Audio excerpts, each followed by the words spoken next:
President of the General Assembly, Secretary General, heads of state and government, ladies and gentlemen.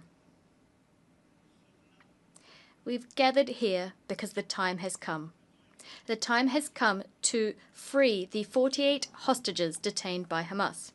The time has come to stop war, the bombing in Gaza, the massacres and the fleeing people. The time has come because there's a pressing urgency everywhere. The time for peace has come because we're just a few moments away from no longer being able to seize peace. This is why we have gathered here today. Some might say it's too late. Others might say it's too early. But one thing is certain. We can no longer wait.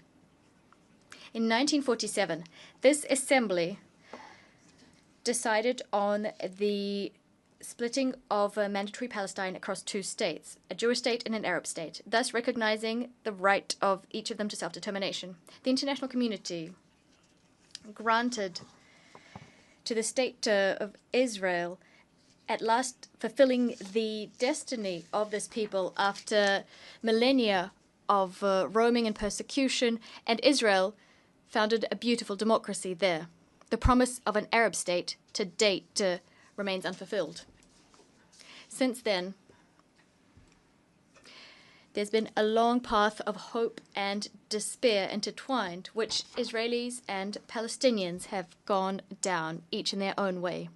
We have walked alongside them, each of us in keeping with our history and our sensibilities. But the truth is that we bear a collective responsibility for, to date, having failed to build just and lasting peace in the Middle East. This is what became evident to us on the 7th of October 2023, when the Israeli people suffered the worst terrorist attack in its history. 1,224 men, women, and children killed, 4,834 men, women, and children injured, 251 men, women, and children taken hostage.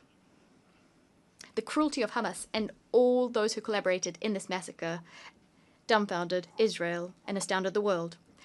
The 7th of October remains an open wound for the Israeli soul and for our universal conscience. We condemn it unequivocally because nothing, never, nowhere can justify having recourse to terrorism. Minds go out and hearts go out to the victims and their families. We've expressed our compassion to all Israelis and first and foremost demand for all hostages still held by Hamas to be freed unconditionally. The French paid tribute to the 51 French men and women assassinated on that day and all other victims of October 7th. We will never forget them. Never. Just like we will never stop the existential fight against anti-Semitism. The French people know the sting of terrorism, and our hearts remember the expression of the bonds of brotherhood following the terrorist attacks committed in Paris on the 7th of January 2015, when dozens of foreign leaders were in the ranks of those offering their sympathies, among which the Israeli Prime Minister and the President of the Palestinian Authority. We know that you cannot show weakness in the face of terrorism, but we also know the perils of endless wars. We know that right must always prevail over might. We know from our own history that the commitment, a universal commitment to peace, is the legacy of centuries gone by and the only way towards salvation. And on behalf of our friendship with Israel, our commitment to which has never faltered in the name of our friendship with the Palestinian people, for whom we want the initial promise of the UN Charter to be fulfilled, we want two states living side by side in peace and security to become a reality.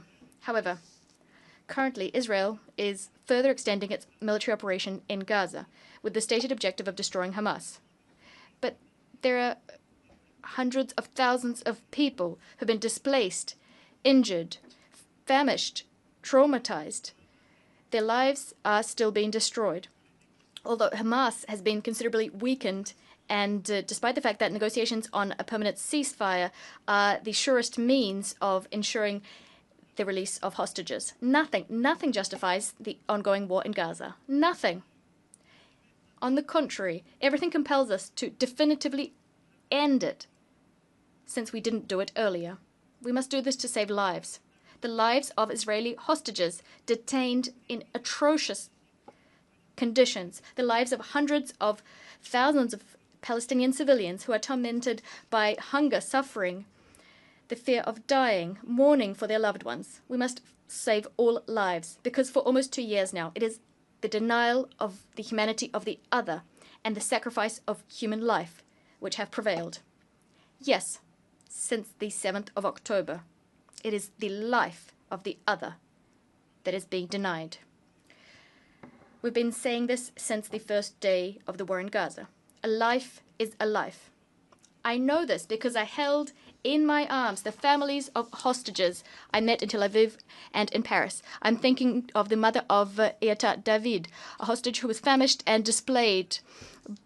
I'm thinking of Nimrod Cohen, a 19-year-old hostage whose father I just met.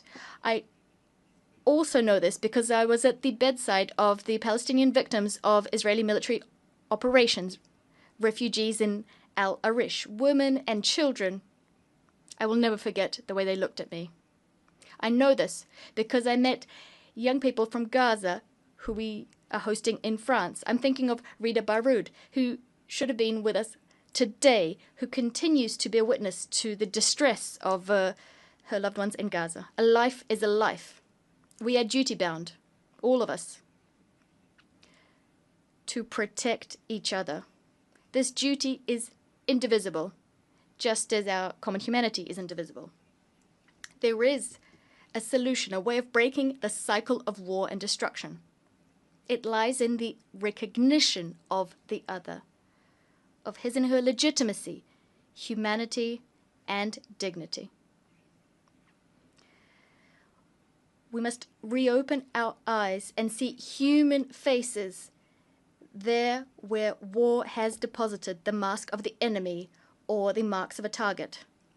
We must recognize that Palestinians and Israelis are living in twin solitude. The solitude of the Israelis following the historic nightmare of the 7th of October 2023, and the solitude of Palestinians at their wits' end in the face of this ceaseless war. The time has come, because the worst could still come to pass. The sacrifice of more civilians, the expulsion of the people of Gaza to Egypt, the annexation of the West Bank, the death of hostages detained by Hamas, or facts on the ground which could irreversibly change the situation there on the ground. This is the very reason that today, here in this chamber, we must pave the way for peace, because since July of last year, developments have accelerated, and at this point, we have reason to fear that the Abraham Accords, the Camp David Accords, could be called into question by Israel, and that peace would become impossible for a long time yet in the Middle East. It thus falls to us this historic responsibility. We must do everything within our power to preserve the very possibility of a two-state solution. Israel and Palestine living side by side in peace and security. The time has come. This is why, true to the historic commitment of my country to the Middle East, to peace between the Israelis and the Palestinians, this is why I declare that today France recognizes the state of Palestine.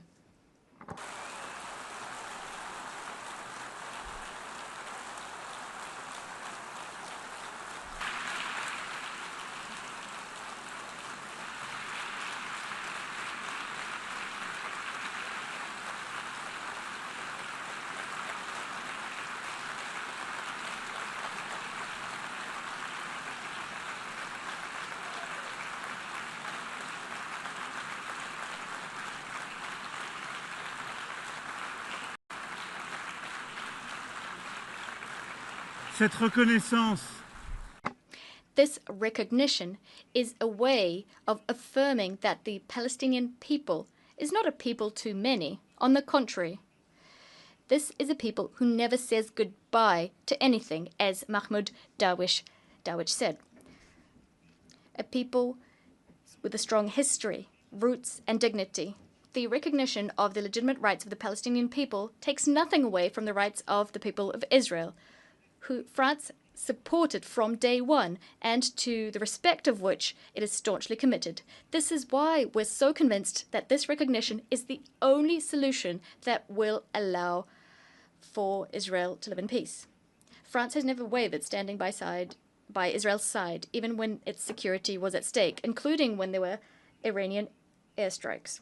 This recognition of the state of Palestine is a defeat for Hamas, just like for all those who foment anti-Semitism, nurture anti-Zionist obsessions, and who want the destruction of the state of Israel. This recognition by France goes hand in hand with others which will be announced today, and I thank them: Andorra, Australia, Belgium, Canada, Luxembourg, Malta, Monaco, Portugal, the United Kingdom, San Marino.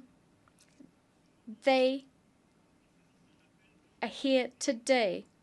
They answered our call issued in July and took the responsible choice, the necessary choice, the choice to opt for peace.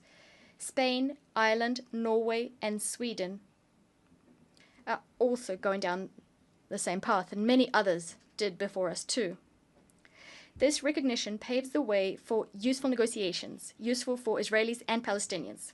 This path is a path towards a peace and security plan for all. France and Saudi Arabia submitted this plan to this assembly, and it adopted it by a large majority. It carries our common ambition to break the spiral of violence and to change the situation on the ground. We managed to take a step towards one another, to move away from our habitual stances and to set concrete objectives. We must now set in motion a cycle of peace that meets the needs of all parties. The top priority of this peace and security plan, and it's very urgent, that is to ensure the release of 48 hostages and put an end to military operations throughout the territory of Gaza.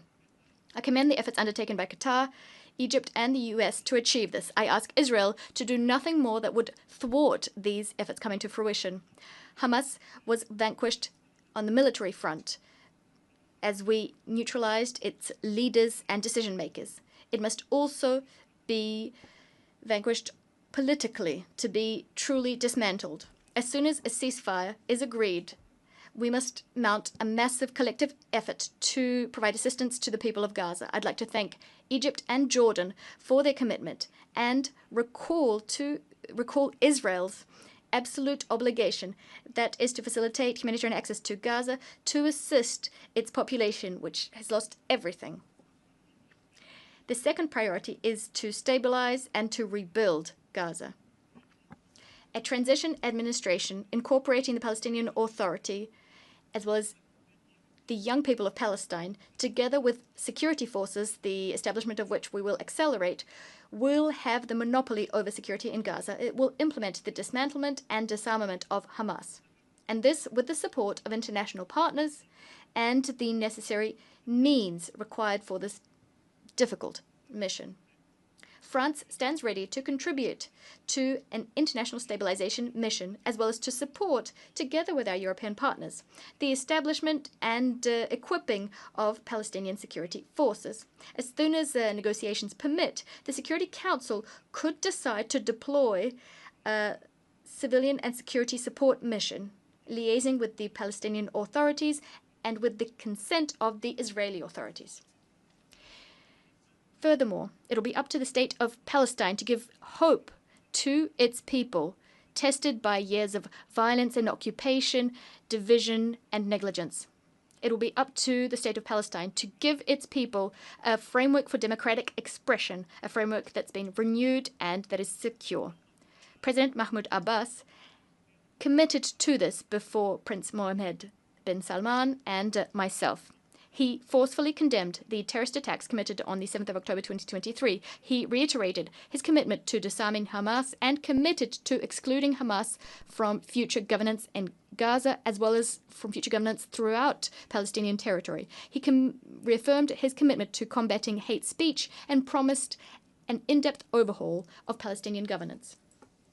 France will pay close attention to the full implementation of all of the commitments made to us. This renewed Palestinian Authority is a necessary prerequisite for the success of the indispensable negotiations we'll need to resume to come to an agreement on each of the final status issues. It's within this framework that I will be able to decide to open an embassy to the state of Palestine as soon as all of the hostages detained in Gaza have been freed and a ceasefire has been established. What France will be demanding of Israel will be just as considerable. Together with our European partners, we will be pegging, that is, our level of cooperation with Israel to the provisions, the measures Israel will be taking to put an end to the war and negotiate peace. It's thanks to this path that we will get a state of Palestine which is sovereign, independent, and demilitarized, bringing together all of its territories, recognizing Israel and being recognized by Israel in a region which will at last see peace reign upon it. What I also expect of our Arab and Muslim partners, who have not yet done so, is for them to uphold their commitment to recognize the state of Israel and to engage with Israel in normal relations as soon as the state of Palestine has been established. In so doing, together we will demonstrate dual recognition for the benefit of peace and security of all in the Middle East. Ladies and gentlemen, this is our peace plan. It establishes a demanding mechanism to end the war and enter into the negotiations phase. It allows for Israeli-Palestinian peace to be the first pillar of a new peace and security architecture in the Near East and the Middle East. It lends credibility to the possibility of further economic integration. Nothing will be possible unless the Palestinian authorities take full ownership of our renewed ambition so that we can at last achieve the two-state solution. I know that they are reluctant. I know that they harbor fears. And with the utmost respect, I hear the Israeli people, their sadness, their fatigue. But I want for the Israeli authorities to also hear this and to in turn take on commitments.